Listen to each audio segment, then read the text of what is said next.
Hello everyone. Railway previous year question series பார்த்துட்ருக்கோம்ல, அதில் fundamental ரைட்ஸை பற்றி நம்ம இன்றைக்கி பார்க்க போகிறோம். ஸோ அடிப்படை உரிமைகள், சரியா? அடிப்படை உரிமைகள் நம்ம கான்ஸ்டியூஷன் புக்கில் ஆர்டிக்கல் 12லேருந்து 35 வரைக்கும் இந்த ஃபண்டமெண்டல் ரைட்ஸை பற்றி தான் மென்ஷன் பண்ணியிருக்காங்க. இந்த ஃபண்டமெண்டல் ரைட்ஸ் அப்படிங்கிறது அமெரிக்காவிலேருந்து நம்ம வந்து எடுக்கப்பட்ட ஒரு கான்செப்ட் தான், சரியா? ஸோ அமெரிக்காவில் பார்த்து தான் நம்ம இன்ஸ்பயர் ஆகி இந்த மாதிரி அடிப்படை உரிமைகள் அப்படிங்கிறத மக்களுக்கு நம்ம கொடுக்கணும் அப்படின்ற இந்த கான்செப்டை நம்ம என்ன பண்ணியிருப்போம், எடுத்து இந்தியன் கான்ஸ்டியூஷனில் வச்சுருப்போம். எக்ஸாம் பாயிண்ட் ஆஃப் வியூவில் எடுத்துக்கிட்டிங்க அப்படின்னா இந்த ஃபண்டமெண்டல் ரைட்ஸ் வந்து ரொம்ப ரொம்ப இம்பார்ட்டண்டான ஒரு டாபிக்னே சொல்லலாம். ஸோ இப்போ ஒரு 50 ஷிஃப்ட் நடக்குதுன்னா அந்த 50 ஷிஃப்ட்லேயும் பாலிட்டியோட கொஷின் ஒவ்வொரு ரெண்டு கொஷின் கேட்டிருக்காங்கன்னு வச்சுக்கோங்களேன். ஸோ அதில் ஒரு 25 ஷிஃப்ட்டில் ஒரு கொஷினாவது ஃபண்டமெண்டல் ரைட்ஸ்லேருந்து வந்துடும். அந்தளவுக்கு ரொம்ப ரொம்ப இம்பார்ட்டண்டான ஒரு டாபிக் தான் இந்த ஃபண்டமெண்டல் ரைட்ஸ். ஆர்டிக்கல் 12லேருந்து 35 வரைக்கும் நீங்கள் அப்படியே மைண்ட் செட்டோடு இருக்கணும். புரியுதா? ரைட், சரி. ரயில்வேல என்ன மாதிரியான ப்ரீவியஸ் இயர் கொஷின்ஸ்லாம் கேட்டிருக்காங்க, அது ரிலேட்டடாக இருக்கக்கூடிய எக்ஸ்ட்ரா பாயிண்ட்ஸு, ஸோ அது எல்லாமே நம்ம எப்பயும் பார்க்குற மாதிரி டீட்டெயிலாக டிஸ்கஸ் பண்ணிடலாம். வீடியோக்குள்ளே போகிறதுக்கு முன்னாடி நம்மளுடைய மேக்ஸ் கிராஷ் கோர்ஸை பற்றி ஒரு சின்ன இன்ட்ரோ. YCT பப்ளிகேஷனோட மேக்ஸ் புக் இருக்குல்ல, ரயில்வே ப்ரீவியஸ் இயர் கொஷின்லாம் கம்பைல் பண்ணி chapter wise type wise arrange பண்ணி வச்சுருப்பாங்க இல்லையா? ஸோ அந்த புக்கில் இருக்கக்கூடிய எல்லா கொஷினுமே கிட்டத்தட்ட 5500 கொஷின் இருக்குது. ஸோ இந்த புக்கோட அட்டையில் 15000 கொஷின்னு சும்மா போட்டிருக்காங்க, 16000ன்னு. ஸோ அவ்வளோ கொஷின்லாம் இல்லை, உள்ளார ஆக்சுவலாக 5500 கொஷின் தான் இருக்குது. அந்த கொஷின் எல்லாமே ஒரு கொஷின் கூட விடாமல் எல்லா கொஷினுமே நம்ம டீட்டெயிலாக டிஸ்கஸ் பண்ணியிருக்கோம் ஸோ நம்மளுடைய கோர்ஸில். ஸோ இந்த மாதிரியான கண்டென்ட் தமிழில் இது வரைக்கும் யாருமே பண்ணலை, நம்ம மட்டும்தான் பண்ணியிருக்கோம். இந்த சான்ஸை மிஸ் பண்ணிடாதீங்க, சரியா? ஸோ சும்மா 4 கொஷின் 5 கொஷின் ஒரு டாபிக் நடத்தியிருப்பேன் அப்படின்ற மாதிரிலாம் இல்லைங்க. ஸோ எல்லா கொஷினுமே கம்ப்ளீட்டாக A to Z நடத்தியிருக்கேன். கிட்டத்தட்ட 5500 கொஷின் கவர் ஆகுது. ஸோ ஆல்ரெடி நான் வந்து 28 டாப்பிக்கில் 4 டாபிக் யூடியூப்லேயே ஃப்ரீயாக போட்டிருக்கேன். அது ஒரு பிளேலிஸ்ட்டாகவும் க்ரியேட் பண்ணியிருக்கேன். ஸோ இந்த கோர்ஸ் எப்படி நான் அக்சஸ் பண்ணுறது, இந்த கோர்ஸோட ப்ரைஸு, ஸோ இதை பற்றின எக்ஸ்ட்ரா இன்ஃபர்மேஷன்லாம் உங்களுக்கு தெரியணும் அப்படின்னா மேலே ஒரு வீடியோ தெரியும் பாருங்கள், அந்த வீடியோவை கிளிக் பண்ணி ஸோ அந்த வீடியோவை A to Z பாருங்கள், உங்களுக்கு கிளியராக புரியும். ஸோ இதுவும் தாண்டி உங்களுக்கு வேறு ஏதாவது டவுட் இருக்குது அப்படின்னா நீங்கள் எனக்கு பர்சனலாக மெசேஜ் பண்ணுங்கள். என்னை எப்படி கான்டாக்ட் பண்ணுறது அது எல்லாமே நான் அந்த வீடியோவில் தெளிவாக டிஸ்கஸ் பண்ணியிருக்கேன். புரிஞ்சிருக்கும்னு நினைக்கிறேன். ஸோ நம்ம டிலே பண்ணாமல் இன்றைக்கான வீடியோக்குள்ளே போகலாம். Question number 156. Which of the article of the Constitution of India covers a right to life? Right to lifeனாலே நமக்கு ஆர்டிக்கல் 21 தான். ஸோ நம்ம வாழ்கிறதுக்கான உரிமை அப்படிங்கிறத எந்த ஆர்டிக்கலில் சொல்லியிருக்காங்க? ஆர்டிக்கல் 21ல் சொல்லியிருக்காங்க. ஸோ ஆர்டிக்கல் 21A சொல்லி ஒரு ஆர்டிக்கலை இணைச்சிருப்பாங்க. அது என்ன ஆர்டிக்கல்னு தெரியுமா? Rights to education. Rights to education. இது எந்த சட்ட திருத்தத்தின் கீழே இணைச்சிருப்பாங்க அப்படின்னா 86வது சட்ட திருத்தம், கான்ஸ்டியூஷன் அமெண்ட்மெண்ட் ஆக்ட். ஸோ 2002ல் வாஜ்பாய் பீரியடில் இதை வந்து பார்த்திங்கன்னா ரைட்ஸ் டு எஜுகேஷன் அப்படிங்கிறத ஃபண்டமெண்டல் ரைட்ஸில் ஆர்டிக்கல் 21Aல இணைச்சிருப்பார். ஸோ இங்கே மட்டும் இல்லை, டிபிஎஸ்பியில் ஆர்டிக்கல் 45லையும் தென் அதுக்கப்புறம் ஃபண்டமெண்டல் டியூட்டிஸில் 51Aல கேனும் சொல்லி ஆட் பண்ணியிருப்பாங்க. ஸோ இந்த 86th அமெண்ட்மெண்ட் ஆக்ட் 2002ல். ஸோ புரியுதா? ரைட். ஆர்டிக்கல் 21 அப்படிங்கிறது ரைட்ஸ் டு லைஃப், நம்ம வாழ்கிறதுக்கான உரிமை அப்படிங்கிறத கொடுத்துருக்காங்க. ஆர்டிக்கல் 21Aல ரைட்ஸ் டு எஜுகேஷன் அப்படின்னு வந்து சொல்கிறாங்க. ஸோ இதே மாதிரி ரைட் டு ப்ரைவசி அப்படிங்கிறத சுப்ரீம் கோர்ட் வந்து என்ஷூர் பண்ணியிருப்பாங்க. ஸோ அது வந்து என்ன அப்படின்னா இந்த ஆர்டிக்கல் 21 கீழே வரும். ஸோ ஒவ்வொருத்தருக்கும் தனி மனிதனுக்கு வந்து பார்த்திங்கன்னா நம்ம வந்து ப்ரைவசி அப்படிங்கிறது இருக்குது, அதை காத்துக்கிறதுக்கான எல்லா உரிமையுமே இருக்குது, சரியா? ஸோ ப்ரைவேட்டாக நிறைய விஷயத்த நம்ம வந்து வச்சுக்கிறோம் இல்லையா? ஸோ அந்த தனி மனிதனோட ப்ரைவசியில் நம்ம வந்து தலையிடக்கூடாது, அதுக்கான உரிமை அப்படிங்கிறது இருக்குது அப்படின்னு சொல்லி ஃபண்டமெண்டல் ரைட்ஸில் என்ஷூர் பண்ணியிருப்பாங்க. யார்? Supreme court. ஓகேவா? ரைட்டு. ஸோ அதுக்கப்புறம் ரொம்ப ரொம்ப இம்பார்ட்டண்டான ஒரு ஆர்டிக்கல் தான் இந்த ஆர்டிக்கல் 32, கான்ஸ்டியூஷனல் ரெமிடிஸ் அப்படின்னே சொல்லுவாங்க, சரியா? Constitutional remedies. இது ரொம்ப ரொம்ப இம்பார்ட்டன்ட், சரியா? ஸோ இந்த ஆர்டிக்கலை, அதாவது article 32 heart and soul of the Indian constitution சொல்லி டாக்டர் B.R. அம்பேத்கரே சொல்லியிருப்பார். Heart and soul of Indian constitution. Indian constitution யார் சொல்லியிருப்பா? B.R. அம்பேத்கர் சொல்லியிருப்பார். ஸோ இந்த ஆர்டிக்கல் 32 பார்த்து அவர் அப்படி சொல்லியிருப்பார், சரியா? ஸோ புரிஞ்சிருக்கும்னு நினைக்கிறேன். ரைட்ஸ் டு லிவ், சரியா? ஸோ வாழ்கிறதுக்கான உரிமை அப்படிங்கிறத ஆர்டிக்கல் 21ல் சொல்லியிருக்காங்க. Question number 157. So in which year article 21A, so இப்போ தான் நான் சொல்லி முடித்தேன். 86th Amendment Act of the Constitution of India, under the which provisions of the free and compulsory education for the children between the age of 6 to 14 years is considered as a fundamental right. So 2002 Vajpayee period. Question number 158. A right to education of the Indian Constitution is added by the introducing the new article dash in the chapter of the fundamental rights in 2002 by 86th Constitutional Amendment Act 21A. புரிஞ்சிருக்குன்னு நினைக்கிறேன். யார் introduce பண்ணது? வாஜ்பாய். 2002 86வது சட்ட திருத்தம். So 21A வந்து இணைச்சிருப்பாங்க. Question number 159. So by which of the following amendment act of the right to education include இந்த Indian constitution? திரும்ப அதே கேட்குறாங்க. அப்போ எந்த அளவுக்கு ரொம்ப இம்பார்ட்டண்டான ஒரு அமெண்ட்மெண்ட் அப்படின்றத பார்த்துக்கோங்க. ஸோ அடிக்கடி கேட்டுகிட்டே இருப்பாங்க இந்த ரைட்ஸ் டு எஜுகேஷன் எந்த சட்ட திருத்தம் அப்படின்னு சொல்லி. ஸோ இது ரெண்டு பேர்த்துக்கு வந்து கன்ஃபியூஸ் ஆகும், சரியா? ஸோ 82 அல்லது 86 அப்படின்னு ரெண்டு பேர்த்துக்கும் நமக்கு கன்ஃபியூஸ் ஆகும். ஸோ விச் மீன், அதாவது இந்த 82வது சட்ட திருத்தமும் 86வது சட்ட திருத்தமும் நமக்கு கன்ஃபியூஸ் ஆகும் அப்படின்னு சொல்கிறேன். ஸோ 86th Amendment Act தான் நமக்கு என்னது? Rights to education. ஆர்டிக்கல் 82 வந்து பார்த்திங்கன்னா எஸ்சி அண்ட் எஸ்டிஸ்க்கு. ஸோ ஆர்டிக்கல் 325, சரியா? ஸோ 335 என்ன பண்ணியிருப்பாங்க? ஸோ ஒரு சில சர்டைன் ப்ரொவிஷன்ஸ் அப்படிங்கிறத கொடுத்துருப்பாங்க. அதை பண்ணுறதுக்கு தான் ஆர்டிக்கல் 82 அப்படிங்கிறத அமெண்ட் பண்ணியிருப்பாங்க. ஸோ 86 கன்ஃபியூஸ் ஆகக்கூடாது. ஸோ 82 86. ஸோ இது ரெண்டுலேயுமே உங்களுக்கு வந்து டவுட் ஆகக்கூடாது. புரிஞ்சிருக்கும்னு நினைக்கிறேன். Question number 160. Which article of the Indian constitution deals with rights to education? So article 21A எத்தனை தடவை கேட்குறாங்க பாருங்கள். ஸோ இதில் ஆர்டிக்கல் 19 என்னது? Freedom of speech. ஸோ ரொம்ப important, freedom of speech. So பேச்சுரிமை அப்படிங்கிறது மொத்தம் நமக்கு 6 கேட்டகரியாக இருக்குது, சரியா? ஸோ 6 கேட்டகரியாக நமக்கு வந்து அதில் பிரிச்சிருப்பாங்க. சப்டிவிஷன்ஸ் அப்படிங்கிறத இந்த ஃப்ரீடம் ஆஃப் ஸ்பீச்சில் ஸோ நமக்கு வந்து பார்த்திங்கன்னா ஒரு 6 கேட்டகரியாக பிரிச்சிருப்பாங்க. அடுத்து ரொம்ப இம்பார்ட்டன்ட் தான் இந்த ஆர்டிக்கல் 18. ஸோ இது என்ன அப்படின்னா abolition of title. Abolition of title, பட்டங்களை துரத்தல் அப்படின்னு சொல்லி தமிழில் சொல்லுவாங்க. ஸோ ஆர்டிக்கல் 17 இருக்கும், அதுவும் ரொம்ப இம்பார்ட்டன்ட். அது வந்து தீண்டாமை ஒழிப்பு, அதாவது அபாலிஷன் ஆஃப் அன்டச்சபிலிட்டி அப்படின்னு வந்து சொல்லுவாங்க. ஸோ நம்ம டெக்ஸ்ட் புக்ஸோட ஃபஸ்ட்டு பேஜில் என்ன இருக்கும் அப்படின்னா இந்த மாதிரி தீண்டாமை ஒரு பாவச்செயல் அப்படின்ற மாதிரிலாம் இருக்கும். ஸோ அது வந்து ஆர்டிக்கல் 17, சரியா? ஆர்டிக்கல் 17 வந்து untouchability.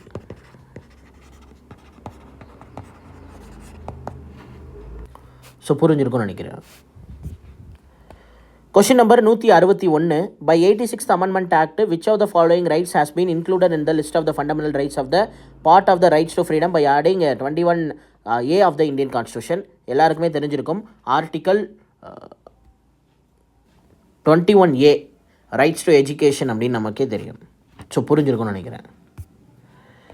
Question number 162. According to the Constitution of India, free and compulsory education to the children mandatory up to the age of, so எத்தனை வயசு வரைக்கும் கம்பல்சரியாக நம்ம படித்தாகணும்? 6 வயசுலேருந்து 14 வயசு வரைக்கும் படித்தா போதுமானது, சரியா? ஸோ கம்பல்சரி எஜுகேஷன் வந்து 6லேருந்து 14. ஸோ 18 இயர்ஸ் கிடையாது. ஸோ நிறைய பேர் 18 இயர்ஸ் அப்படிங்கிறத போட்டுருவீங்க. இங்கே mandatory up to the age ஆஃப்னு கொடுத்துருக்கான். ஸோ 14 வரைக்கும், சரியா? எது வரைக்கும்னு கேட்டிருக்கான்? 14 வரைக்கும். ஃப்ரம் வந்து பார்த்திங்கன்னா நமக்கு 6 இயர்ஸ். ஸோ புரியுதா? அவ்வளோதாங்க. இது ரொம்ப இம்பார்ட்டன்ட். 6லேருந்து 14 வயசு வரைக்கும் இருக்கக்கூடிய குழந்தைகள் கண்டிப்பாக வந்து படித்தே ஆகணும். ஸோ அதே மாதிரி சைல்ட் லேபர் வந்து பார்த்திங்கன்னா 6லேருந்து 14 வயசுக்குள்ளார இருக்கக்கூடிய குழந்தைகள் வந்து நமக்கு வந்து ஏதோ ஒரு இண்டஸ்ட்ரியில் வேலை செய்கிறாங்க அப்படின்னும் போது அதுதான் குழந்தை தொழிலாளராக கன்சிடர் பண்ணுவாங்க. இப்போ 15 வயசு இருக்கக்கூடிய ஒரு பையனோ பொண்ணோ போய் ஒரு இண்டஸ்ட்ரியில் வேலை செய்கிறாங்க அப்படின்னா they were not considered at child labor, சரியா? Right. Question number 163. As per the Constitution of India, every person who is arrested and detained in the custody shall be produced before the nearest magistrate within the period of dash or such arrested, excluding the time necessary for the journey from the place of arrest to the court of the magistrate. So 24 மணி நேரம் நம்ம எல்லாருக்குமே தெரியும். So அதாவது ஒருத்தரை arrest பண்ணிட்டாங்க அப்படின்னா 24 மணி நேரத்துக்குள்ளார அவங்கள கோர்ட்டில் ப்ரொடியூஸ் பண்ணணும்னு எத்தனை படத்தில் பார்த்துருப்பீங்க, சரியா? ஸோ அதே கதை தான் இங்கே கேட்டிருக்கான். ஸோ ஒருத்தரை அரெஸ்ட் பண்ணிட்டீங்க. ஸோ எவ்வளோ நேரத்தில் அவங்கள வந்து பக்கத்தில் இருக்கக்கூடிய மெஜிஸ்ட்ரேட்டை ஹேண்ட் ஓவர் பண்ணணும் அப்படின்னு வந்து கொடுத்துருக்கான். 24 hours. ஸோ இதில் வந்து பார்த்தீங்கன்னா அந்த பிளேஸ் ஆஃப் அரெஸ்ட்டுக்கும், ஸோ இப்போ நீங்கள் வந்து சப்போஸ் டெல்லியில் அரெஸ்ட் ஆகுறாங்க யாரோ ஒரு எக்ஸ்ன்ற பர்சன் அப்படின்னா, ஸோ அவரை டெல்லியில் அரெஸ்ட் பண்ணி 24 மணி நேரத்தில் கொண்டு வந்து நம்ம வந்து தமிழ்நாட்டில் இருக்கக்கூடிய கோர்ட்டில் வந்து ஹேண்ட் ஓவர் பண்ண முடியாது. ஸோ தமிழ்நாடு போலீஸ் ஒருத்தர் அரெஸ்ட் பண்ணுறாங்க அப்படின்னா ஸோ அவங்க தமிழ்நாட்டில் இருக்க கோர்ட்டில் தான் ஹேண்ட் ஓவர் பண்ணணும். புரியுதில்ல? ஸோ அந்த பர்சன் எந்த கிரிமினல் ஆக்டிவிட்டீஸில் இன்வால்வ் ஆகிருக்காரோ அந்த ஜூரிஸ்டிக்ஷன் எந்த ஏரியாவில் வருதுன்னு பார்த்து அந்த போலீஸ் தான் என்ன பண்ணுவாங்க, ஸோ போய் கேப்சர் பண்ணுவாங்க அவரை. ஸோ அவரை பிடிச்சிட்டு வந்து அந்த ஏரியாவில் தான் அவங்கள ஹேண்ட் ஓவர் பண்ணுவாங்க. ஸோ புரியுதா? பிரச்சனை ரொம்ப பெருசாக இருக்கும் பட்சத்தில் தான் ஹைகோர்ட்டு, சுப்ரீம் கோர்ட்னு இப்படி மேலே மேலே பெட்டிஷன் போட்டு போயிட்டே இருப்பாங்க. புரியுதா? ரைட்டு. ஸோ 2 விஷயம் உங்களுக்கு கன்ஃபியூஸ் ஆகும். அதாவது 24 மணி நேரத்தில் ஒருத்தர் அரெஸ்ட் பண்ணிட்டாங்கன்னா அவரை கோர்ட்டில் ப்ரொடியூஸ் பண்ணணும். சரியா? ரைட்டு. இதே எலெக்ஷன் கேம்பெயின் பண்ணுறாங்கல்ல, ஸோ இது பிரச்சாரம் பண்ணுவாங்கள்ல, தமிழில் சொல்லணுன்னா பரப்புரை. சரியா? தேர்தல் பரப்புரை. இது ஆக்சுவலாக பிரச்சாரம் அப்படிங்கிறது தமிழ் மீனிங் கிடையாது. பட் ஆனால் பேச்சு வழக்கில் பிரச்சாரம்னாலே உங்களுக்கு அண்டர்ஸ்டாண்ட் ஆகிருக்கும். பட் தமிழில் எக்ஸாக்டாக வந்து பரப்புரை, தேர்தல் பரப்புரை. ஸோ அது வந்து பார்த்திங்கன்னா 48 மணி நேரத்துக்கு முன்னாடி, எலெக்ஷனுக்கு 48 மணி நேரத்துக்கு முன்னாடியே என்ன பண்ணிடணும், கேம்பெயினை ஸ்டாப் பண்ணிடணும். சரியா? ஸோ கேம்பெயினை ஸ்டாப் பண்ணிடணும். ஸோ இது ரெண்டுமே கன்ஃபியூஸ் ஆகும். 24 மணி நேரமா 48 மணி நேரமா அப்படின்றது இது ரெண்டும் கன்ஃபியூஸ் ஆகும். ஸோ கிளாரிட்டியாக இருக்கும்னு நினைக்கிறேன். Question number 164. The Rights to the Free and Compulsory Education Act was passed by the Parliament in the year of 2009. So 2009 தான் வந்து பார்த்திங்கன்னா கட்டாயமாக எல்லாருமே படித்தாகணும் அப்படின்னு சொல்லி ஒரு ஆக்ட் வந்து போட்டாங்க. சரியா? ஸோ அதை சட்ட திருத்தம் செஞ்சு இணைச்சது 2002. சரியா? 2002 என்ன பண்ணியிருப்பாங்க, கான்ஸ்டியூஷனில் எனாக்ட் பண்ணியிருப்பாங்க. பட் ஆனால் அது சட்டமாக மாற்றப்பட்டு, சரியா, ஆக்டாக போட்டு எப்போ பண்ணியிருப்பாங்க அப்படின்னா 2009 தான் பண்ணியிருப்பாங்க. ஸோ இது ரொம்ப ரொம்ப இம்பார்ட்டண்டான கொஷின்ப்பா. ரைட்ஸ் டு எஜுகேஷன் ஆக்ட் வந்து எந்த வருஷத்தில் போட்டாங்க அப்படின்னு கேட்டுகிட்டே இருப்பாங்க. ஸோ அதே மாதிரி rights to information act, RTI, இப்போ நீங்கள் எக்ஸாம்ஸ்லாம் போடும்போது ஆர்டிஐ போட்டிருக்காங்க, எவ்வளோ அப்ளிகேஷன்ஸ் இருக்குது அப்படின்லாம் சொல்லுவாங்கள்ல. ஸோ அந்த ரைட் டு இன்ஃபர்மேஷன் ஆக்ட் வந்து பார்த்திங்கன்னா 2005. ரைட்ஸ் டு எஜுகேஷன் ஆக்ட் வந்து பார்த்திங்கன்னா 2009. ஸோ ரெண்டுக்கும் கிளாரிஃபிகேஷன் இருக்குது. சரியா? புரிஞ்சிருக்கும்னு நினைக்கிறேன். Question number 165. Which of the following fundamental rights is not guaranteed by the Constitution of India? So constitution of இந்தியானால் கேரண்டட் பண்ணாத ஃபண்டமெண்டல் ரைட் அப்படிங்கிறது என்ன? ஸோ அடிப்படை உரிமைகள் அப்படிங்கிறது மொத்தம் 6 இருக்குது. ஸோ அது என்னென்னு சொல்கிறேன், அதை அப்படியே நோட் பண்ணிக்கோங்க. First one, right to equality, equality rights. சரியா? Equality rights. அடுத்ததாக ஃப்ரீடம். சரியா? Freedom of speech. ஸ்பீச் மட்டும் இல்லை, ஸோ மொத்தமாக ஃப்ரீடம் ரைட்ஸு.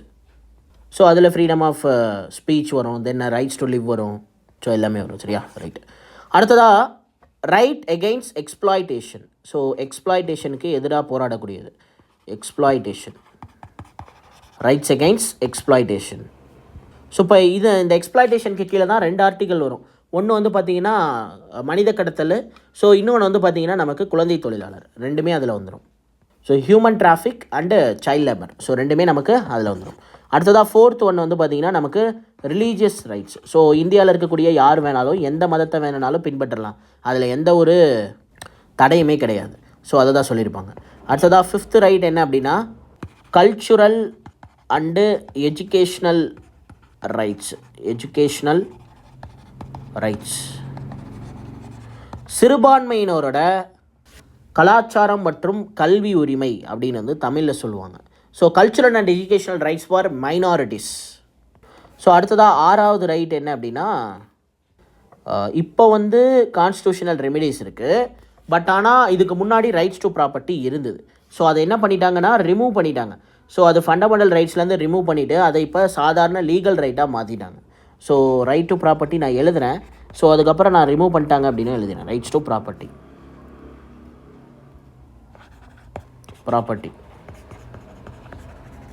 ஸோ இந்த ப்ராப்பர்ட்டி ரைட்ஸை என்ன பண்ணாங்க? ஸோ ஆக்சுவலாக இந்தியா வந்து பார்த்திங்கன்னா ஒரு டெவலப்டு ஸ்டேஜில் இருக்குது. எப்போது சுதந்திரம் கிடச்சி ஒரு 20-25 வருஷம் கழிச்சு. ஸோ காங்கிரஸ் தான் ரூல் பண்ணிகிட்டு இருந்தாங்க இல்லையா? ஸோ இந்திரா காந்தி வந்து அந்த எமர்ஜென்சி போட்டதுக்கப்புறம் நமக்கு வந்து ஜனதா கவர்மெண்ட் வந்து பார்த்திங்கன்னா ஆட்சி அமைச்சிருப்பாங்க. அதில் தான் வந்து மொரார்ஜி தேசாயோட தலைமையில் ஒரு கூட்டணி ஆட்சி வந்து அமைஞ்சிருக்கும். ஸோ அந்த மொரார்ஜி தேசாய் என்ன பண்ணியிருப்பார் அப்படின்னா ரைட்ஸ் டு ப்ராப்பர்ட்டி அப்படிங்கிறத நம்ம வந்து ஃபண்டமெண்டல் ரைட்ஸ்லேருந்து லீகல் ரைட்டுக்கு மாற்றலாம் அப்படின்ற மாதிரி பண்ணிடுவார். ஸோ இது எந்த சட்ட திருத்தத்தின் கீழே பண்ணியிருப்பாங்க? 44வது சட்ட திருத்தம், கான்ஸ்டியூஷன் அமெண்ட்மெண்ட் ஆக்ட் ஆஃப் 1977. சரி, 1977 பண்ணியிருப்பார். ஸோ புரியுதா? ரைட். ஏன் பண்ணார்? ஏன் பண்ணார்னா, இப்போது இந்தியா வந்து சுதந்திரம் கிடச்சி ஒரு 20-25 வருஷம் கழிச்சு நமக்கு வந்து நிறைய விஷயம் டெவலப் பண்ண வேண்டிய ஒரு சிச்சுவேஷன். நிறைய ரோட்ஸ் கன்ஸ்ட்ரக்ட் பண்ணாங்க, இண்டஸ்ட்ரீஸ் போட்டாங்க. ஸோ இதுக்கெல்லாம் மக்கள்கிட்ட நம்ம வந்து பார்த்திங்கன்னா லேண்டு கேட்குறோம் அப்படின்னும் போது தரமாட்டேன்ட்டுறாங்க. இப்போ ஒன்றும் இல்லை, ஹைவே போடுறாங்கன்னு வச்சுக்கோங்களேன். ஸோ அந்த இடத்துல லேண்டு கேட்குறாங்க, கவர்மெண்ட் கேட்டால் கொடுத்து தான் ஆகணும் அப்படின்ற மாதிரி ஒரு பாயிண்ட் ஆஃப் வியூ இருக்குல்ல. இது வந்து அன்றைக்கி டேட்டில் இல்லை. ஏன்னா சொத்து அப்படிங்கிறது அடிப்படை உரிமையில் இருக்குது. ஸோ ஃபண்டமெண்டல் ரைட்டில் இருக்குது, அது நம்மளுடைய உரிமை. ஸோ அப்படி இருக்கும்போது அதை எப்படி கவர்மெண்ட் பறிச்சிக்கலாம் அப்படின்னு கேட்பாங்க இல்லையா. ஸோ இதனால் நிறைய இஷ்யூஸும் வந்தது, நிறைய கேசஸ் வந்து சுப்ரீம் கோர்ட்டில் போட்டாங்க. ஸோ இதை வந்து பார்த்திங்கன்னா மொரார்ஜி தேசாய் கவர்மெண்ட் வந்து என்ன பண்ணாங்க, ரைட்ஸ் டு ப்ராப்பர்ட்டியை அடிப்படை உரிமையில் இருந்தால் தானே பிரச்சனை, ஸோ அதை அடிப்படை உரிமையிலேயே வேணாம், அதை தூக்கிட்டு போய் லீகல் ரைட்டில் போட்டுன்னு சொல்லிட்டு ஸோ எங்கே போட்டாங்க அப்படின்னா ஆர்டிக்கல் 300A நினைக்கிறேன். எஸ், ஆர்டிக்கல் 300A வந்து போட்டிருப்பாங்க. ஸோ புரியுதா, ஆர்டிக்கல் 301 வந்து ட்ரேடு, 300A தான் போட்டிருப்பாங்க. ஸோ பார்த்தீங்களா, ரைட்டு. ஸோ இப்போது 7th ரைட்டு, ஸோ அதுதான் வந்து நமக்கு constitutional remedies. Constitutional remedies. So இதான் ஆர்டிக்கல் 32 பார்த்தோம்ல. ஸோ அது வந்து பார்த்திங்கன்னா கான்ஸ்டியூஷனல் ரெமிடிஸ். ஸோ இப்போ இதை வந்து எலிமினேட் பண்ணிட்டாங்க. ஸோ அப்போ இன்றைக்கி டேட்டில் எத்தனை ரைட்ஸ் இருக்குது? 1 2 3 4 5 இதோடு சேர்த்து 6. ஸோ 6 ரைட்ஸ் இருக்குது, சரியா. ஸோ 6 ரைட்ஸ் இருக்குது. இப்போ ரைட்ஸ் ஆஃப் ஃப்ரீடம் இருக்கா? இருக்குது. ஆர்டிக்கல் 19 22 வரைக்கும் நமக்கு வந்து பார்த்திங்கன்னா ரைட்ஸ் டு ஃப்ரீடம் தான். அடுத்ததாக rights to freedom of the religion, yes இருக்குது. So 25 to 28. ரைட்ஸ் டு ஈக்குவலிட்டியும் இருக்குது, ஆர்டிக்கல் 14 18 வரைக்கும் இருக்கும். ரைட்ஸ் டு ப்ரொஃபஷன் அப்படிங்கிறது இல்லை. ஸோ புரியுதா, ரைட். அப்போ இதில் எது இல்லை அப்படின்னா ரைட்ஸ் டு ப்ரொஃபஷன் அப்படிங்கிறது இல்லை. ஸோ அப்போ நமக்கு இந்த 6ம் தெரியணும். ஸோ அதே மாதிரி இந்த ரைட்ஸ் டு ப்ராப்பர்ட்டியை ரிமூவ் பண்ண கதையும் தெரியணும், இதையும் கேட்பாங்க. ஸோ ஆல்ரெடி கேட்டிருக்காங்க 44th அமெண்ட்மெண்ட் ஆக்டில் எந்த வருஷம் 1977 இந்த மாதிரி ரைட்ஸ் டு ப்ராப்பர்ட்டியை வந்து இது ஃபண்டமெண்டல் ரைட்ஸ்லேருந்து லீகல் ரைட்டுக்கு சேஞ்ச் பண்ணியிருக்காங்க அப்படின்ற மாதிரிலாம் கொஷின்ஸ் வந்திருக்கு, சரியா, right. Question number 166. The idea of the passing the fundamental rights in the Indian Constitution was inspired by the Constitution of the which country? Already நான் சொல்லியிருப்பேன், அமெரிக்காவிலேருந்து தான் எடுத்திருப்பாங்க. ஸோ புரிஞ்சிருக்கும்னு நினைக்கிறேன். Question number 167. Which of the following is not a fundamental right of the Constitution of India? So இதில் எது வந்து பார்த்திங்கன்னா அடிப்படை உரிமை கிடையாதுன்னு கொடுத்துருக்கான். ஸோ அதான் ப்ராப்பர்ட்டியை ரிமூவ் பண்ணிட்டாங்கல்ல. ஸோ அப்போ அதுதான் கிடையாது. ஸோ அப்போ அதுதான் நமக்கு ஆன்சர். ஸோ புரிஞ்சிருக்கும்னு நினைக்கிறேன். கான்ஸ்டியூஷனல் ரெமிடிஸும் இருக்குது, article 32. So equality 14 to 18. Freedom வந்து பார்த்திங்கன்னா 19 to 22. ஸோ இப்போ நமக்கு ரைட்ஸ் டு ப்ராப்பர்ட்டி தான் நமக்கு எதை மாற்றிட்டாங்க, 300Aக்கு மாற்றிட்டாங்க. அடிப்படை உரிமையே எதுலேருந்து எது வரைக்கும், ஆர்டிக்கல் 12 35 வரைக்கும் தான். ஸோ அப்போ 300Aல இருக்குது, அது நமக்கு அது வருமா, வராது. So புரியுதில்ல, right. ஸோ எந்த சட்ட திருத்தத்தில் மாற்றினாங்க, 44வது சட்ட திருத்தம் 1977 மாற்றினாங்க. யார் மாற்றினா, மொரார்ஜி தேசாய் அப்படின்றவர் மாற்றினார். அவர் யார், அன்னைக்கு டேட்டில் இருந்த கூட்டணி கட்சி, சரியா, ஒரு தொங்கு பாராளுமன்றம் அப்படிங்கிறத அமைச்சிருப்பாங்க, சரியா, தொங்கு பாராளுமன்றம். ஸோ தொங்கு பாராளுமன்றம்னா ஒன்றும் இல்லை, அதாவது பெரும்பான்மை நிரூபிக்க முடியாது. ஸோ ஒரு கட்சி மட்டும் என்ன அப்படி. இப்போ வந்து பார்த்திங்கன்னா இன்றைக்கி டேட்டில் நம்ம வந்து என்டிஏ கவர்மெண்ட் வந்து அங்கே ஆட்சியில் இருக்காங்க, சரியா, மேலே. இதுக்கு முன்னாடி 2019 அவங்க தான் வந்து மெஜாரிட்டி. ஸோ அவங்களே வந்து சிங்கிள் மெஜாரிட்டியில் என்ன பண்ணிட்டாங்க, ஆட்சி அமைச்சிட்டாங்க. ஸோ இன்றைக்கி டேட்டில் நமக்கு வந்து யார் இருக்கா, சந்திரபாபு நாயுடுவும் நிதிஷ்குமாரும் வந்து பார்த்திங்கன்னா என்டிஏக்கு சப்போர்ட்டாக நிற்கிறாங்க. ஸோ அதனால தான் அவங்க வந்து அவங்களால ஆட்சி அமைக்க முடிஞ்சுது. ஸோ அதுதான் வந்து நமக்கு தொங்கு பாராளுமன்றம் அப்படின்னு வந்து சொல்லலாம், சரியா. ஸோ இங்கே வந்து நமக்கு சந்திரபாபு நாயுடுவும் தென் வந்து பார்த்திங்கன்னா நிதிஷ்குமாரும் வந்து கான்ஃபிடண்ட்டாக இருக்காங்க. ஸோ அன்றைக்கி டேட்டில் என்னாச்சுன்னா ஒரு 4-5 கட்சி சேர்ந்து, சரியா, ஸோ ஒரு பெரிய ஒரு குளறுபடியே நடந்திருக்கும். ஸோ அவங்க எல்லோரும் சேர்ந்து ஒரு வருஷம் நான் ஒரு வருஷம் நீ இந்த மாதிரிலாம் மாற்றி ரொட்டீனில் இருந்திருப்பாங்க. ஏன்னா அன்றைக்கி டேட்டில் காங்கிரஸ் வந்து ஒரு பெரிய கட்சியாக இருந்தது. ஸோ அதை எதிர்த்து அவங்க வந்து ஆட்சி அமைச்சதே பெரிய விஷயம். ஸோ அந்தளவுக்கு ரொம்ப வந்து பார்த்திங்கன்னா ஒரு கஷ்டமான ஒரு சுச்சுவேஷன். ஸோ அது ஆக்சுவலாக வந்து அன்றைக்கி டேட்டில் ஜனதா பார்ட்டி ஜெயிச்சதுக்கான காரணமே எமர்ஜென்சி போட்டிருப்பாங்க இல்லையா இந்திரா காந்தி, அதில் வந்து மக்கள் எல்லாருமே டென்ஷன் ஆகிருப்பாங்க. அது மட்டும் இல்லாமல் கட்டாயமாக ஃபேமிலி பிளானிங்னு சொல்லி அந்த டைமில் வந்து பார்த்திங்கன்னா பெரிய ஒரு பிரச்சனையே போயிட்டு இருந்தது. அதெல்லாம் நிறைய இஷ்யூ இருக்கும். ஸோ அதனால் வந்து மக்களுக்கு வந்து காங்கிரஸ் மேலே இருந்த ஒரு அதிருப்தி, ஸோ இந்திரா காந்தி மேலே இருந்த ஒரு அதிருப்தி, அதனால் என்ன பண்ணிட்டாங்க, ஜனதா பார்ட்டிக்கு வந்து ஓட் போட்டிருப்பாங்க. ஸோ இந்த ஜனதா பார்ட்டி வந்து பார்த்திங்கன்னா ஒரு 4-5 கட்சியோட கூட்டணியில் தான் நின்றுருப்பாங்க. இந்த ஜனதா பார்ட்டியோட ஹெட் வந்து யாருன்னா மொரார்ஜி தேசாய், சரியா, மொரார்ஜ் தேசாய். ஸோ ஆக்சுவலி இவரும் ஒரு காங்கிரஸில் இருந்த ஒரு நபர் தான். ஸோ இவர் வந்து பார்த்திங்கன்னா ஒரு காந்திய விஷயத்தை ஃபாலோ பண்ணக்கூடிய ஒரு நபர். ஸோ இப்போ காந்தி எப்படி தன்மையாக இருப்பார், ஸோ அதே மாதிரி சாஃப்டாக இருக்கிற ஒரு ஆள் தான். அது மட்டும் இல்லாமல் இப்போ காந்தி என்னென்னலாம் சொல்கிறாரோ அது மாதிரியான விஷயத்தை ஃபாலோ பண்ணக்கூடிய ஒரு ஆள். ஸோ அப்படின்னா வந்து பார்த்திங்கன்னா பஞ்சாயத்து, ஸோ அதே மாதிரி டெமோக்ராட்டிக் டீசென்ட்ரலைசேஷனில் ரொம்ப ரொம்ப வந்து ஃபோக்கஸ் பண்ணவர் தான் இந்த மொரார்ஜி தேசாய். ஸோ புரியுதா? டீசென்ட்ரலைசேஷன்னா அதிகாரம் என்பது மையத்தில் மட்டும் இருக்கக்கூடாது, ஸோ அது வந்து பார்த்திங்கன்னா கீழே ரூட்லேருந்து இருக்கணும் அப்படின்ற மாதிரி காந்தியோட கொள்கையை ஃபாலோ பண்ணியிருப்பார் யார்? மொரார்ஜி தேசாய். ஸோ ஆக்சுவலி இவர் ஒரு காங்கிரஸ்ன்னு சொன்னார் இல்லையா, ஸோ இவர் வந்து ஒரு காங்கிரஸ்லேருந்து ஒரு நபர் தான். 1965 வந்து லால் பகதூர் சாஸ்திரி இறந்துருவார் 1966. ஸோ அடுத்து யார் பிஎம் அப்படின்ற மாதிரி ஒரு கொஷின் வரும். சரியா? அடுத்து யார் பிஎம் அப்படின்ற மாதிரி ஒரு கொஷின் வரும். ஸோ காங்கிரஸோட லீடர் பதவி வந்து யாருக்கு வரும் அப்படின்னா காமராஜருக்கு வந்துடும். சரியா? ஸோ காமராஜ் தான் வந்து பார்த்திங்கன்னா அந்த டைமில் என்னவாக இருப்பார்? ஸோ நமக்கு வந்து காங்கிரஸோட ஹெட்டாக இருப்பார். ஸோ காங்கிரஸ் கட்சியோட தலைவராக இருப்பார். பிரியமாக இல்லை, காங்கிரஸ் கட்சியோட தலைவராக இருப்பார். ஸோ இன்றைக்கி டேட்டில் ராகுல் காந்தி இருக்காரா? ஸோ ராகுல் காந்தி வந்து காங்கிரஸ் கட்சியோட தலைவர் கிடையாது, அவர் வந்து prime minister candidate. So Congress கட்சியோட இன்றைக்கி டேட்டில் யார் கட்சியோட தலைவர் அப்படின்னா மல்லிகார்ஜுன கார்கேன்னு நினைக்கிறேன். எஸ், மல்லிகார்ஜுன கார்கே தான். அவர் தான் வந்து காங்கிரஸ் கட்சியோட தலைவர். பட் ஆனால் பிரைம் மினிஸ்டர் கேண்டிடேட் யார்? ராகுல் காந்தி. சரியா? ஸோ அப்படி தானே ப்ரோட்டேட் பண்ணாங்க இந்த தடவை. ஸோ ஆக்சுவலி இந்த தடவை பிஎம் கேண்டிடேட்டை யாருன்னு சொல்லலை. பட் ஆனால் ஆக்சுவலாக சப்போஸ் காங்கிரஸ் ஜெயிச்சிருந்தாங்கன்னா இதுதான் நடந்திருக்கும். ஸோ புரியுதில்லை நான் உங்களுக்கு என்ன சொல்ல வரேன்னா, அந்த மாதிரி 1966 காமராஜர் தான் வந்து காங்கிரஸ் கட்சியோட அகில இந்திய தலைவராக இருந்தார். ஸோ ஆல் ஓவர் இந்தியா ஃபுல்லாக இருக்கக்கூடிய காங்கிரஸ் கட்சியோட தலைவர் யார்? காமராஜர் தான். ஸோ அப்போ அவர் வந்து பார்த்திங்கன்னா ஒரு முடிவு எடுக்கிறார், அடுத்ததாக வந்து பிஎம் கேண்டிடேட்டுக்கு யாரை போடுறது அப்படின்ற மாதிரி. ஸோ அப்போ இருந்த லிஸ்ட்டில் இருந்த ரெண்டு பேர் யார் அப்படின்னா, ஒன்று இந்திரா காந்தி. சரியா? இந்திரா காந்தி. இன்னொருத்தர் வந்து பார்த்திங்கன்னா நமக்கு மொரார்ஜி தேசாய். ஸோ அங்கேயே வந்து நம்மால் வந்து ரெஃபர் பண்ணப்பட்ட ஒருத்தர் தான். ஸோ மொரார்ஜி தேசாய்க்கும் வந்து பார்த்திங்கன்னா நிறைய பேர் வந்து சப்போர்ட் பண்ணியிருப்பாங்க, அதே மாதிரி இந்திரா காந்திக்கு நிறைய பேர் சப்போர்ட் பண்ணியிருப்பாங்க. ஸோ காமராஜர் வந்து பார்த்திங்கன்னா சரி இந்திரா காந்தி இவங்க வந்து ஜவஹர்லால் நேருவோட பொண்ணு, ஸோ நேரு மாதிரியே இருப்பாங்க அப்படின்னு நினச்சி ஸோ அவரோட சப்போர்ட் வந்து இந்திரா காந்திக்கு கொடுத்துருப்பாங்க. ஸோ அப்போ காமராஜரோட சப்போர்ட்டர்ஸ் எல்லாமே இந்திரா காந்திக்கு ஓட் அப்படிங்கிறத போட்டிருப்பாங்க. சரியா? உள்கட்சி தேர்தலில் சொல்கிறேன். ஸோ யார் பிஎம் கேண்டிடேட் அப்படிங்கிறதுல. ஸோ அதனால் இந்திரா காந்தியை ஆட்டோமேட்டிக்காக என்ன பண்ணியிருப்பாங்க 1966 ஸோ பிரைம் மினிஸ்டர் ஆகிருப்பாங்க. ஸோ அந்த மாதிரி நிறைய கதை இருக்குது. சரியா? தென் அதுக்கப்புறம் லேட்டராக 68, 69 ஹூ இஸ் காமராஜ்னு இந்திரா காந்தியை காமராஜை பார்த்து கேட்ட கேள்வியெலாம் இருக்குது. ஸோ ஒரு ப்ரெஸ் மீட் நடத்துவாங்க. அந்த ப்ரெஸ் மீட்டில் வந்து இந்த மாதிரி காமராஜர் வந்து இந்த மாதிரி ஒரு கருத்து சொல்லியிருக்காரு, அதுக்கு நீங்கள் என்ன பதில் சொல்கிறீங்கன்னு கேட்டிருப்பாங்க இந்திரா காந்திகிட்ட. அப்போ வந்து இந்திரா காந்தி வந்து என்ன சொல்லியிருப்பாங்க, ஹூ இஸ் காமராஜ் அப்படின்ட்டு இருப்பாங்க. ஸோ அந்த மாதிரிலாம் நிறைய விஷயம் நடந்திருக்கும். சரி, ஓகே, இப்போ நம்ம டாப்பிக்குள்ளார வருவோம். ஸோ இங்கே என்ன கொடுத்துருக்கான், which of the following is not a fundamental rights of the constitution of India. So rights to acquire the property. So property வந்து பார்த்திங்கன்னா அடிப்படை உரிமையிலிருந்து அதை வந்து லீகல் ரைட்டுக்கு வந்து சேஞ்ச் பண்ணிட்டாங்க. Question number 168, in which part of the Indian Constitution of the fundamental rights is explained? So part 3 சரியா? part 3ல வந்து fundamental rights பற்றி சொல்லியிருப்பாங்க. part 4ல நமக்கு DPSP பற்றி சொல்லியிருப்பாங்க. சரியா? part 5ல வந்து நமக்கு பிரசிடெண்ட்டை பற்றி சொல்லியிருப்பாங்க. ஸோ வெறுமன பிரசிடெண்ட் இல்லை, பிரசிடெண்ட்டு, பார்லிமெண்ட்டு, தென் இந்த மாதிரி சென்ட்ரல் கவர்மெண்ட் ரிலேட்டடான ப்ரொவிஷன்ஸ் எல்லாமே வந்திருக்கும் part 5ல. part 6ல ஸ்டேட் கவர்மெண்ட் ரிலேட்டடான விஷயங்கள் எல்லாமே வந்திருக்கும். ஸோ புரியுதா? Right. Question number 169, fundamental rights are described from the article 12 to dash வரைக்கும். சரியா? ஸோ எது வரைக்கும்? 35 வரைக்கும். ஸோ ஆர்டிகல் 12லேருந்து 35 வரைக்கும். ஸோ இந்த இந்தியன் கான்ஸ்டியூஷன். ஸோ புரிஞ்சிருக்கும்னு நினைக்கிறேன். Question number 170, which article of the Indian Constitution has a provision about the fundamental rights in the Constitution? So fundamental rights எதுலேருந்து எது வரைக்கும்? ஆர்டிகல் 12லேருந்து 35 வரைக்கும். ஸோ ஆர்டிகல் 5 to 11 வந்து நமக்கு சிட்டிசன்ஷிப். சரிடா? Citizen ship.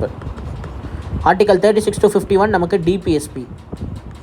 So article 52 to 78 வந்து பார்த்திங்கன்னா president and vice பிரசிடென்ட்னு சொல்லலாம். பட் ஆனால் இதில் ஒரு சில விஷயங்கள் நமக்கு வந்து பிஎம்ஐ பற்றியும் வந்திருக்கும். ஸோ பிஎம் அண்ட் மினிஸ்டர்ஸை பற்றியும் வந்திருக்கும். ஸோ அப்போ இதை எப்படி சொல்லிடலாம் அப்படின்னா, council of president, vice president, then வந்து பார்த்திங்கன்னா கவுன்சில் ஆஃப் மினிஸ்டர்ஸ்னு வச்சுக்கலாம். Council of ministers.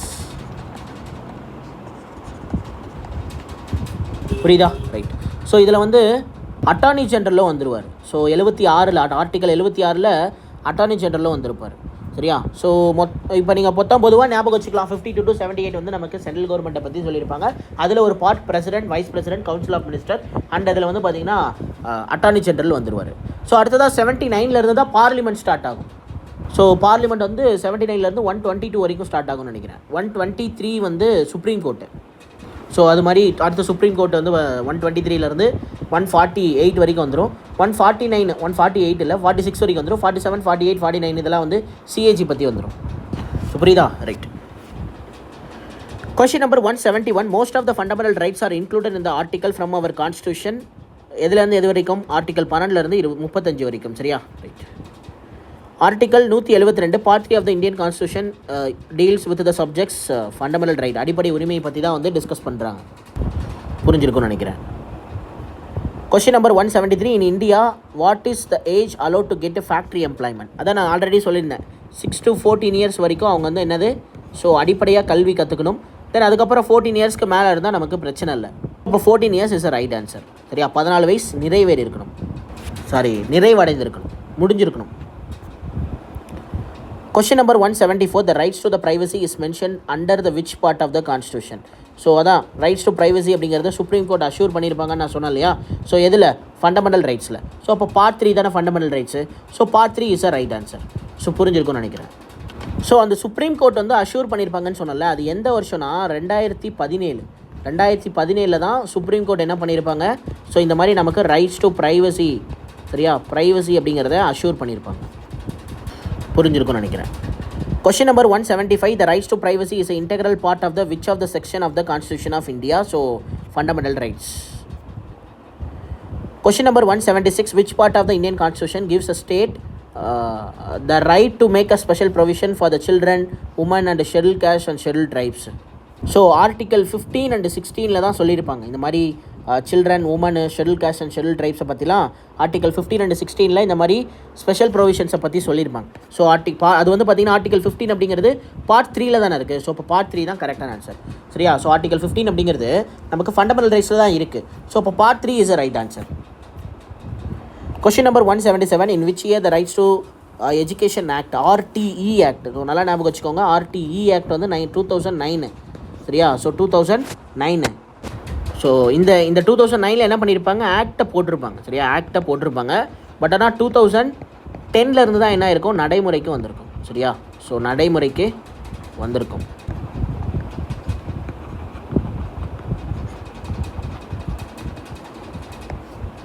புரியுதா? ஸோ 2010 தான் என்ன பண்ணியிருப்பாங்க அப்படின்னா செயல்பாட்டுக்கு வந்திருக்கும். ஸோ இங்கே வந்து பார்த்தீங்கன்னா நமக்கு இம்ப்ளிமெண்டட் என்னென்னு கொடுத்துருக்கான். ஸோ 2010 ஆப்ஷனில் இல்லை. ஸோ அப்போ இது எதுவுமே ஆப்ஷன் கிடையாது. 2010 அப்படிங்கிறது தான் சரியான ஆன்சர். புரிஞ்சிருக்கும்னு நினைக்கிறேன். Question number 178. Which of the following was not a fundamental right of the Indian Constitution? Rights to equality, privacy, life, rights against exploitation. So இதில் ரைட்ஸ் டு ப்ரைவசி அப்படிங்கிறது தான் நமக்கு அடிப்படை உரிமை கிடையாது அப்படிங்கிறது தான் ஆன்சர் கொடுத்துருக்காங்க. ஸோ இங்கே பாருங்கள், இந்த எக்ஸாம் எந்த டேட்டில் நடந்திருக்குன்னு 2016 நடந்திருக்கு. நான் இப்போ தான் சொன்னேன் ரைட்ஸ் டு ப்ரைவசி அப்படிங்கிறத எப்போ என்ஷூர் பண்ணாங்க, 2017 தான் என்ஷூர் பண்ணாங்க.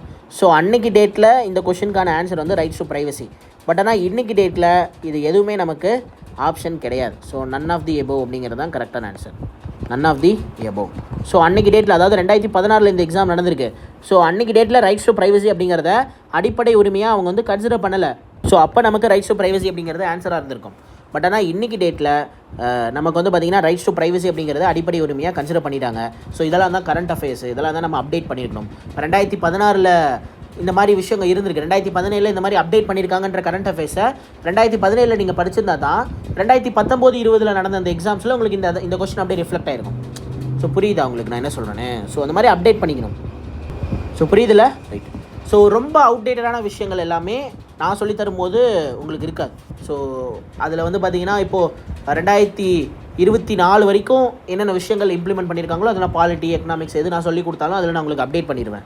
பட் ஆனால் தனியாக 2025 கரண்ட் அஃபேர்ஸை பார்க்குறோம் அப்படின்றத மட்டும் நீங்கள் தனியாக பார்த்துக்கணும். சரியா? ஸோ அது வந்து இப்போதைக்கு நம்ம பாலிட்டியை முடிப்போம், தென் அதுக்கப்புறம் பேசிக்கலாம். ஸோ பாலிட்டி முடிக்கணும், அதுக்கப்புறமேட்டுக்கு தென் அடுத்தடுத்த சப்ஜெக்ட்ஸ் வந்து முடிக்கணும். ஏன்னா எல்லாமே தனியாக நான் ஒருத்தன் தான் முடிச்சாகணும். ஸோ அதனால் கரண்ட் அஃபேர்ஸ் நீங்கள் 2025, 2024 அப்டேட் பண்ணிக்கோங்க. ஸோ முடிஞ்ச அளவுக்கு 2024 கரண்ட் அஃபேர்ஸ் எல்லாமே கவர் ஆகிற மாதிரி, அதாவது இந்த மாதிரி இப்போ நான் சொல்கிறேன்ல, இந்த மாதிரி 2017 இந்த கரண்ட் அஃபேர்ஸ் பார்க்காம போயிருந்தால் இப்போ நம்ம ரைட் டு ப்ரைவசி அப்படிங்கிறத ஆன்சராக போட்டிருப்போம். சரியா? ஸோ இந்த மாதிரி விஷயங்கள் எல்லாமே நான் அப்டேட் பண்ணி கொடுத்துருவேன், அதில் எந்த பிரச்சனையும் இல்லை. ஸோ இப்போ பார்லிமெண்ட்டோட அந்த சீட் கவுண்ட் வந்து இன்க்ரீஸ் பண்ணுறதை பற்றி இன்றைக்கி டேட்டில் ஒரு பிரச்சனை போயிட்டுருக்கு சரியா. ஸோ அந்த இஷ்யூவாக இருக்கட்டும், அது சப்போஸ் இன்க்ரீஸ் பண்ணிட்டாங்க அப்படின்ற விஷயத்த நான் உங்களுக்கு சொல்லிடுவேன். நான் உங்களுக்கு பாலிட்டி சொல்லி தரும்போது என்ன பண்ணிடுவேன், இன்க்ரீஸ் பண்ணிட்டாங்க அப்படின்ற மாதிரி சொல்லிடுவேன். ஸோ அதனால் நீங்கள் ஒன்றும் பயப்பட தேவையில்லை. ஸோ ரொம்ப அவுடேட்டடான கண்டென்ட்டெல்லாம் இருக்காது. ஸோ கரண்ட்டாக எப்படி ட்ரெண்ட் போயிட்டு இருக்கோ அதுக்கேற்ற மாதிரி தான் கண்டென்ட் இருக்கும். ஸோ இப்போ நான் முதல்ல சொன்னேன் இல்லையா, ரைட்ஸ் டு ப்ரைவசி அப்படிங்கிறத 2017 எனாக்ட் பண்ணிட்டாங்க அப்படின்னு. ஸோ அப்போ அதை நீங்கள் ரிசீவ் பண்ணியிருந்தீங்கன்னா இந்த கொஸ்டினுக்கு ஆன்சர் நீங்களே நன் ஆஃப் தி அபவ் அப்படின்றத சூஸ் பண்ணியிருப்பீங்க. ஸோ புரியுதில்ல, இது 4மே ஆன்சர் இல்லையே எப்படி அப்படின்ற மாதிரி மண்டை பிச்சுட்டு இருந்திருப்பீங்க. கரெக்டு தானே? Right. Question number 179. According to the Constitution of India, which of the following is not a fundamental right? இதில் எது ஃபண்டமெண்டல் ரைட் அப்படிங்கிறது கிடையாது அப்படின்ற மாதிரி கொடுத்துருக்காங்க. Rights to protect our country, எல்லாருமே வந்து ஆர்மியில் போய் ஜாயின் பண்ணணும்னு இந்தியாவில் எந்த ரூல்ஸுமே கிடையாதுல்ல. ஸோ இது வந்து ஃபண்டமெண்டல் டியூட்டியில் இருக்குது, அடிப்படை கடமையில் இருக்குது. பட் ஆனால் நமக்கு என்னது, அடிப்படை உரிமையில் இல்லை. ஸோ இங்கே உரிமையை பற்றி தான் கேட்குறாங்க சரியா. இந்த ஃபண்டமெண்டல் ரைட்ஸ் அப்படிங்கிறது ஜஸ்டிசபிள். ஸோ ஃபண்டமெண்டல் டியூட்டி அப்படிங்கிறது நான் ஜஸ்டிசபிள். புரியுதா? Right. Question number 180. Which of the following fundamental rights is available in the both citizen of India and foreigner? So அடிப்படை உரிமையில் நம்ம இந்தியன்ஸ்க்கும் அந்த விஷயத்தை கொடுக்கணும், அதே மாதிரி ஃபாரினர்ஸ்க்கும் ஒரு விஷயத்தை கொடுத்துருக்காங்க அப்படின்னா அது வந்து பார்த்திங்கன்னா நமக்கு freedom to manage religious matter. இதுக்கு மட்டும்தான், இந்த உரிமை மட்டும்தான் ஃபாரினர்ஸ்க்கும் கொடுத்துருக்காங்க, இந்தியாவுக்கும் கொடுத்துருக்காங்க சரியா. ஸோ இந்தியன்ஸ்க்கும் கொடுத்துருக்காங்க. ஸோ இப்போ இங்கே ஃபஸ்ட் ஆப்ஷனில் என்ன கொடுத்துருக்காங்க, the prohibition of the discrimination on the basics of religion, race, gender, caste, place of birth, Article 15. So இந்த உரிமை ஃபாரினர்ஸ்க்கு கிடையாது. அடுத்ததாக வந்து அவங்க வந்து இப்போ ஃபாரின்லேருந்து எந்த ஒரு நபரும் வந்து நம்ம என்ன பண்ண முடியாது, இந்தியாவில் வந்து எக்ஸாம் எழுத முடியாது. அதான் ஆப்பர்ச்சுனிட்டி இந்த matter of the public employment. So Indian government எக்ஸாம்ஸ்லாம் எழுத முடியாது இல்லையா. ஸோ அதை தான் கொடுத்துருக்காங்க. அடுத்ததாக வந்து preservation of the language, script and culture of the minorities. So அதுவும் எங்களுக்கு வந்து கிடையாது. ஸோ புரியுதா. ஸோ அந்த மொழி மற்றும் கலாச்சார பாதுகாத்தல் வந்து யாருக்கு கிடையாது, ஃபாரினர்ஸ்க்கு கிடையாது. அவங்களுக்கு கொடுத்துருக்கக்கூடிய ஒரே ஒரு ஃப்ரீடம் என்ன அப்படின்னா ரிலீஜியஸ் மேட்டர் மட்டும்தான். புரியுதில்ல? ரைட். சரி, ஓகே, புரிஞ்சிருக்கும்னு நினைக்கிறேன். கிட்டத்தட்ட ஒரு 25-30 கொஷின் பார்த்துருப்போம். தென் ரிமைனிங் கொஷின் அடுத்த வீடியோவில் பார்க்கலாம்.